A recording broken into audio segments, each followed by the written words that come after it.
नमस्कार, स्वागत है सभी का एग्जामशाला के यूट्यूब चैनल पर। मेरा नाम है हिमांशु और आज है 8 दिसंबर। तो चलिए स्टार्ट करते हैं आज के करंट अफेयर एमसीक्यू। पहला एमसीक्यू आपके सामने ये है कि किस बैंक ने भी हाल ही में लॉन्च किया है कृषि ओवरड्राफ्ट स्कीम्स। ठीक है, कृषि ओवरड्राफ्ट स्कीम। ओवरड्राफ्ट का मतलब क्या होता है, यानी आपके अकाउंट में बैलेंस ना होने पर आप अपने अकाउंट से कुछ लिमिट तक पैसे विड्रॉल कर सकते हो, उसको हम लोग क्या बोलते हैं, ओवरड्राफ्ट बोलते हैं। तो ये कृषि ओवरड्राफ्ट स्कीम अभी हाल ही में किस बैंक ने लॉन्च की है, तो ये लॉन्च की है कर्नाटका विकास ग्रामीण बैंक ने। जी हाँ, याद रखना है इसमें आपको, कर्नाटका विकास ग्रामीण बैंक एक तरीके की कौन सी बैंक है, ये एक तरीके से रीजनल रूरल बैंक है। जी हाँ, रीजनल रूरल बैंक यानी आरआरबी है ना। और आरआरबी ने ये स्कीम्स लॉन्च की है। क्या नाम है इसका, कृषि ओवरड्राफ्ट स्कीम्स। इसके अंतर्गत आप देखोगे तो जिनके पास 1 एकड़ की ज़मीन है वो क्या कर सकते हैं, 1.5 लाख रुपीस तक क्या कर सकते हैं, विड्रॉल कर सकते हैं, यानी ओवरड्राफ्ट ले सकते हैं। और इसका वो इस्तेमाल मशीनरी इक्विपमेंट्स यानी टेक्नोलॉजी से रिलेटेड कोई भी इक्विपमेंट्स हैं उनको परचेज करने में कर सकते हैं। तो ये काफ़ी अच्छा इनिशिएटिव है कर्नाटका विकास ग्रामीण बैंक के द्वारा। ठीक है, जिसके अंतर्गत ये कहा गया है कि 1.5 लाख रुपीस तक यानी यहाँ पर उन्हें ओवरड्राफ्ट फैसिलिटीज़ मिल सकती हैं। ठीक है, तो ये चीज़ याद रखना है आपको। इसका हेडक्वार्टर कहाँ पर है, तो धारवाड़ हेडक्वार्टर्स है रीजनल रूरल कोऑपरेटिव बैंक्स का। ठीक है, अच्छा प्रेजेंट टाइम पर आप बताइएगा, प्रेजेंट टाइम पर कमेंट सेक्शन में बताइएगा कि इंडिया में कितने आरआरबी हैं। ठीक है, आरआरबी की संख्या कितनी है ये कमेंट सेक्शन में मेंशन करके बताइए। चलिए आगे बढ़ते हैं क्वेश्चन नंबर सेकंड पर। क्वेश्चन नंबर सेकंड में आपसे पूछा है कि एशियन डेवलपमेंट बैंक जिसने भी हाल ही में $190 मिलियन का एक sovereign and non sovereign loans यानी प्रोवाइड किया है, किसको प्रोवाइड किया है, विच स्टेट, किस स्टेट को, to government to upgrade power distributions के लिए, पावर डिस्ट्रीब्यूशन के लिए यहाँ पर लोन प्रोवाइड किया गया। तो ये प्रोवाइड किया गया है $190 मिलियन का लोन, किसको, कर्नाटका को। ये एक तरीके से sovereign and non sovereign loan amount होगा जो कि $190 मिलियन का होगा। और इससे जो बेंगलुरु का पावर डिस्ट्रीब्यूशन सिस्टम है उसको और ज़्यादा मॉडर्नाइज करने के लिए यहाँ पर ये लोन प्रोवाइड किया गया है। ठीक है, तो ये चीज़ याद रखना है आपको। अब यहाँ पर एक बात समझ में आनी चाहिए कि सोवरेन एंड नॉन सोवरेन का मतलब क्या होता है। तो सोवरेन का मतलब यहाँ पर ये होता है कि एक तरीके से यानी जो लोन दिया जा रहा है उसमें कुछ अमाउंट पूरी तरीके से क्या है, सिक्योरेबल है, और यहाँ पर कुछ अमाउंट विदाउट एनी कोलेटरल्स यहाँ पर प्रोवाइड किया जा रहा है। ठीक है, तो ये चीज़ याद रखना है आपको। आगे बात करते हैं क्वेश्चन नंबर थर्ड पर। क्वेश्चन नंबर थर्ड में आपसे पूछा है कि अभी हाल ही में meeting of the counter narcotics working group यानी जो हमारा NWG है ये भी हाल ही में किस कंट्री के बीच में हुआ है। तो ऑप्शन आपके सामने, Bangladesh, Bhutan, India, Bangladesh, Iraq, Iran या फिर इंडिया, USA। तो अभी हाल ही में ये जो नारकोटिक्स वर्किंग ग्रुप है इसकी मीटिंग हुई है इंडिया और USA के बीच में। ठीक है, तो ये याद रखना है, इंडिया और USA के बीच में जो कोलैबोरेशन हुआ उसके अंतर्गत ये कहा गया, ठीक है, जो नारकोटिक्स सिस्टम है इन दोनों कंट्रियों के बीच में जो भी इश्यूज़ आ रहे हैं यानी साथ साथ में इनके कुछ जो नारकोटिक्स से रिलेटेड कोई भी ट्रेड वगैरह है तो उसको ध्यान में रखते हुए यहाँ पर ये मीटिंग की गई है। ठीक है, ये चीज़ याद रखना है आपको। आगे बात करते हैं क्वेश्चन नंबर 4 पर। क्वेश्चन नंबर 4 में आपसे पूछा है कि अभी हाल ही में किस गवर्नमेंट ने लॉन्च किया है इलेक्ट्रिक व्हीकल फोरम। जी हाँ, इलेक्ट्रिक व्हीकल्स फोरम क्या है, यानी यहाँ पर अभी ये फोरम लॉन्च किया गया है किस स्टेट गवर्नमेंट के द्वारा, ये आपको बताना है। तो अभी हाल ही में लॉन्च किया गया है दिल्ली गवर्नमेंट के द्वारा।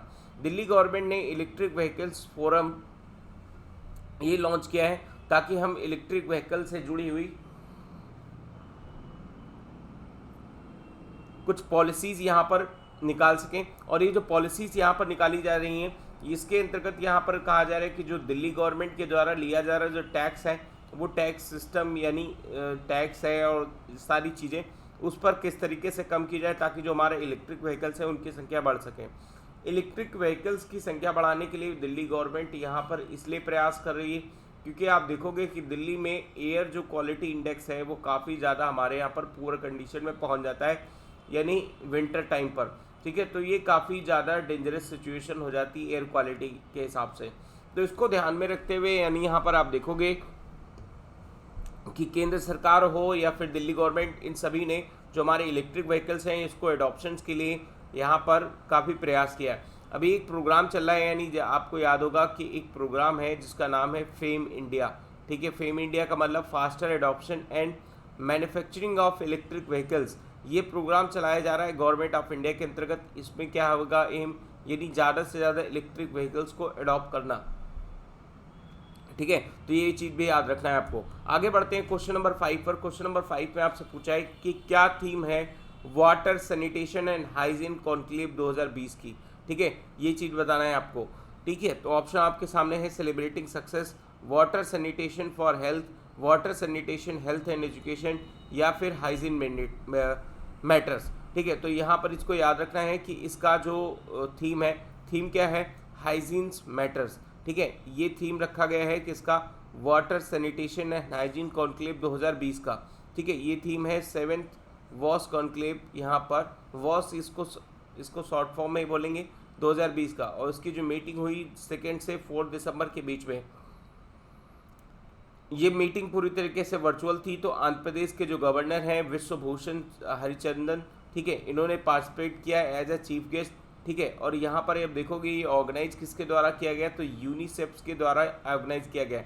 UNICEF and the national institute of rural development and panchayati raj के द्वारा यहाँ पर ऑर्गेनाइज किया गया है, ठीक है। तो वाटर और सैनिटेशन और साथ साथ में हाइजीन की समस्या को किस तरीके से यहाँ पर रिड्यूस किया जाए, ठीक है, इसके लिए यहाँ पर ये मीटिंग अटेंड की गई, ठीक है। ये चीज़ याद रखना है आपको। आगे बात करते हैं क्वेश्चन नंबर 6 पर। क्वेश्चन नंबर 6 में आपसे पूछा है कि अभी हाल ही में किस बैंक ने पार्टनरशिप किया है RuPay and Visa to launch the RuPay business card to for the MSME।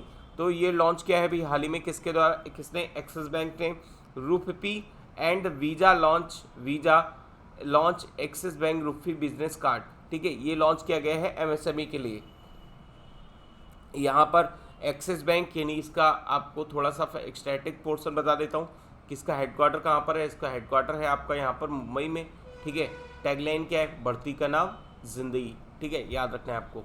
चलिए आगे बढ़ते हैं क्वेश्चन नंबर 7 पर। क्वेश्चन नंबर 7 में आपसे पूछा है कि आगरा मेट्रो प्रोजेक्ट का कंस्ट्रक्शन अभी हाल ही में इनॉग्रेट किया गया है। तो ये किसके द्वारा इनॉग्रेट किया गया है आपको बताना है। तो इसको इनॉग्रेट किया गया है PM नरेंद्र मोदी के द्वारा, ठीक है। 7 दिसंबर 2020 को यहाँ पर आप देखोगे तो चीफ मिनिस्टर जो योगी आदित्यनाथ हैं और साथ साथ में आनंदीबेन पटेल जो गवर्नर हैं वो वहाँ पर भी प्रेजेंट रहे। तो एक वर्चुअली इनॉग्रेशन हुआ है और वर्चुअली इनॉग्रेशन में अब आगरा में भी इस प्रोजेक्ट को शुरुआत की जाएगी, जिसके तहत आप देखोगे कि आगरा के अंदर जो मेट्रो प्रोजेक्ट चल जाने से तो जो हमारा टूरिस्ट सिस्टम है वो भी काफ़ी उसको इम्प्रूवमेंट मिलेगा, ठीक है। ये आगे बढ़ता है क्वेश्चन नंबर 8 पर। क्वेश्चन नंबर 8 में आपसे पूछा है कि फर्स्ट इंडियन रेसर कौन, फर्स्ट इंडियन रेसर हैं जिन्होंने भी हाल ही में जीता है फार्मूला 2 ग्रांड प्रिक्स, ठीक है। तो उनका नाम क्या है, उनका नाम है जेहान दारूवाला, ठीक है। जेहान दारूवाला ये पहले इंडियन विनर हैं जो फार्मूला 2 रेस यहाँ पर साकी ग्रैंड प्रिक्स, ठीक है, इनकी फार्मूला 2 रेस यहाँ पर जीती। तो 22 साल के हैं इन्होंने अभी हाल ही में किसको हराया है। तो यहाँ पर याद रखना है डेनियल टिकटम्स को यहाँ पर फार्मूला 1-2 रेस के चैंपियन थे, इनको हराकर यहाँ पर फार्मूला 2 ग्रैंड प्रिक्स सीरीज़ यहाँ पर जीती है, ठीक है। याद रखना है कौन सी है, साकिर ग्रैंड प्रिक्स है जिसमें जेहान दारूवाला ने ये रेस जीती है, ठीक है। ये चीज़ याद रखना है आपको। आगे बढ़ते हैं क्वेश्चन नंबर 9 पर। क्वेश्चन नंबर 9 में आपसे पूछा है कि अभी हाल ही में वह जो इंडिया मोबाइल कांग्रेस है 2020 ये 8 दिसंबर को आयोजित की जाएगी। तो इसको कौन एड्रेस करेगा, तो ये याद रखना है आपको, इसको एड्रेस करेंगे प्राइम मिनिस्टर नरेंद्र मोदी, ठीक है। प्राइम मिनिस्टर नरेंद्र मोदी अभी हाल ही में जो 8 तारीख को, आज है 8 तारीख है ना, तो यहाँ पर होने वाली है इंडिया मोबाइल कांग्रेस और इसको वर्चुअली रूप से इसमें पार्टिसिपेट करेंगे, ठीक है। याद रखना है ये ऑर्गेनाइज किसके द्वारा की जा रही है, तो ऑर्गेनाइज की जा रही है department of telecommunication along with the cellular operators association of India. इस बार का थीम क्या है? थीम है inclusive innovation, smart, secure and sustainable. ठीक है, ये इस बार का क्या रखा गया है? थीम रखा गया है। और इसका इवेंट का मेन एम है प्रमोट टू द सेंटर्स आत्मनिर्भर Bharat digital inclusive sustainable development innovation vision. इसका एम क्या है? To boost the foreign and local investment, यानी फॉरेन और लोकल इन्वेस्टमेंट को क्या करना, यहाँ पर बूस्ट प्रोवाइड करना और साथ साथ में इंकरेज करना further research and development in the telecom and the energies emerging technology sectors. ठीक है, तो इस फील्ड में यहाँ पर रिसर्च के लिए यहाँ पर प्रोत्साहित करना। अब आगे बढ़ते हैं क्वेश्चन नंबर 10 पर। क्वेश्चन नंबर 10 में आपसे पूछा कि हाल ही में मिनिस्ट्री ऑफ आयुष के साथ किस मिनिस्ट्री ने डिसाइड किया है कि हम एक सेटअप तैयार करेंगे जो क्या होगा, आयुष एक्सपोर्ट प्रमोशंस काउंसिल्स के लिए बनाया जाएगा। ठीक है, तो ये लॉन्च किया है किसके द्वारा? Ministry of commerce and industries के द्वारा लॉन्च किया गया है। इसके अंतर्गत एक काउंसिल बनाई जाएगी मिनिस्ट्री ऑफ आयुष के साथ साथ में ministry of commerce and industries के साथ में, और ये इस्टेब्लिश करेंगे एक यहाँ पर आयुष एक्सपोर्ट प्रमोशन काउंसिल। इसके अंतर्गत क्या होगा कि आयुष मिनिस्ट्री के द्वारा जो जुड़े हुए प्रोडक्ट हैं, यानी जो हमारे आयुर्वेद से जुड़े हुए प्रोडक्ट हैं, उनको किस तरीके से एक्सपोर्ट किया जाए, उनमें क्या चेंजेस कैसे मैन्युफैक्चरिंग किया जाए, तो उनके लिए यहाँ पर एक एक्सपोर्ट काउंसिल बनाई गई है। ठीक है, तो याद रखना है, इसको होस्ट कौन करेगा? होस्ट करेगा मिनिस्ट्री ऑफ आयुष, है ना, मिनिस्ट्री ऑफ आयुष, यानी आपको यहाँ पर याद रखना है कि इसके कौन है? मिनिस्टर श्रीपद येसो नाइक। आगे तो आज के डिस्कशन में इतना ही। Thank you for watching. Video पसंद आया हो तो लाइक करिए, चैनल को सब्सक्राइब करिए और अपने दोस्तों के साथ शेयर करिए।